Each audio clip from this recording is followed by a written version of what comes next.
gonna try to make a 5-minute video today.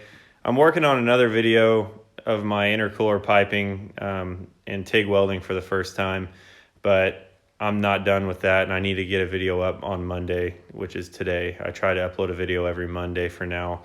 Eventually I'd like to do every Monday, Thursday or something like that, but I don't really have enough content, but maybe this week I will.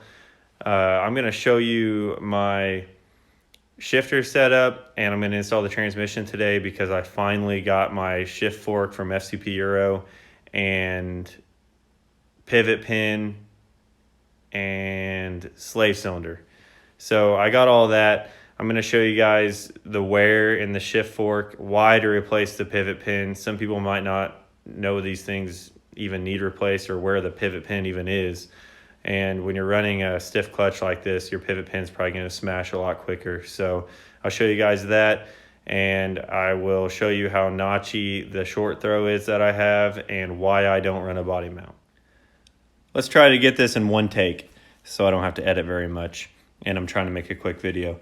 So here's what we're going to go over today.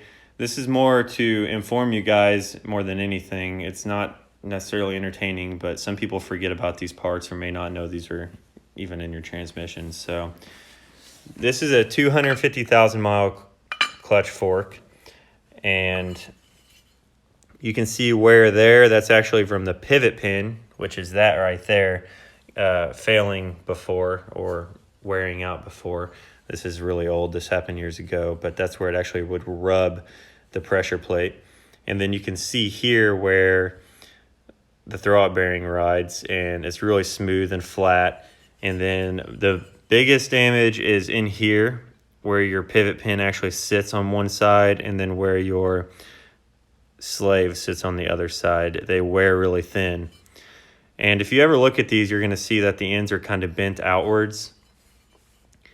I'm pretty sure that's how they come. So you can see it might not be as bad, but they come bent. So I've questioned that before, but now that I have a brand new one in front of me, I know. You'll see that there's no wear there, like what it's supposed to look like compared to this huge hole. So it's gonna be nice just having a new one of these and not having to worry about it. I've never replaced it before, like I said, so it's well due. I replace this about every time the transmission comes off.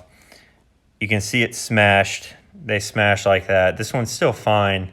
It's just, why not replace a part that costs almost nothing, especially when you have such a stiff clutch that, you know, this is going to wear out faster.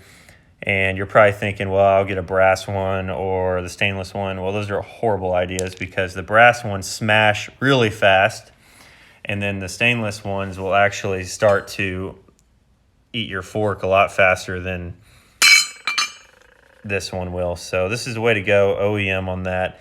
So I got a new one of those, and then just a new slave there. I just went with a Saks OEM, no reason to go crazy on that. We'll talk about my shifter setup and mounts. I'm running Condor mounts. Before I was running some solid mounts on the transmission and stock new mounts on the engine, and that was horrible because you can see here it broke the ear off, which doesn't bother me because I can't feel it now that I'm running solid mounts all the way around. Nothing really moves. This washer on top still holds it down, so I'm just going to run it until this thing blows up. The transmission has 250,000 on it. Might as well finish it off. And if you don't run solid engine mounts, you will also crack the crap out of these. I might be able to put a picture in there when that's happened. It'll blow a hole through the bottom. And then my shifter setup, just an OEM, you know, new bushing there. No reason to really do anything else there. And then this is a selector rod, UUC selector rod. They're awesome. It comes with, well, it doesn't come with, but you can purchase the UUC shifter along with it here, the Evo 3. I'm running this adapter because it comes with the Garagistic shifters. I know it's plastic, but it's been great. When you tighten it down, it grabs onto the shifter, and I haven't had it come off or anything like the stock design. And then these are billet bushings here. There's actually bearings in here, so that's pretty cool. You don't really see that on the stock one or any of the other ones. I was running a body mount. A lot of people have luck with this.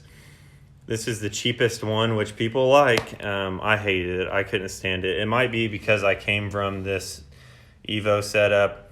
I've had it the past 6 years since I've got the car, and I love it. It was so nice to reinstall that and get rid of this. I don't really recommend this $70 shifter, and the bottoms like to break off if you don't weld over the weld that comes on them, and the bushings usually are wrong, and you have to drill them out. I don't like it. If you're going to buy a body mount, spend the money on a good one for sure. I'm going to go ahead and install the transmission real quick, and I'll show you guys a video of how the car shifts.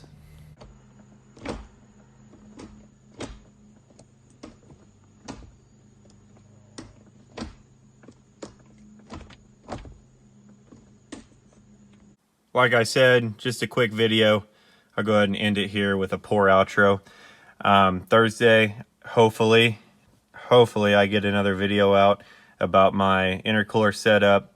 I'm going to be building a charge pipe and TIG welding for the first time, so I'm sure it's going to be awful. And I'll show you guys my mass airflow sensor setup because people ask about that. Thanks for 1,000 subscribers, guys. Keep on commenting on the videos. Ask whatever questions you want. I'll try to answer them. Thanks a lot, guys.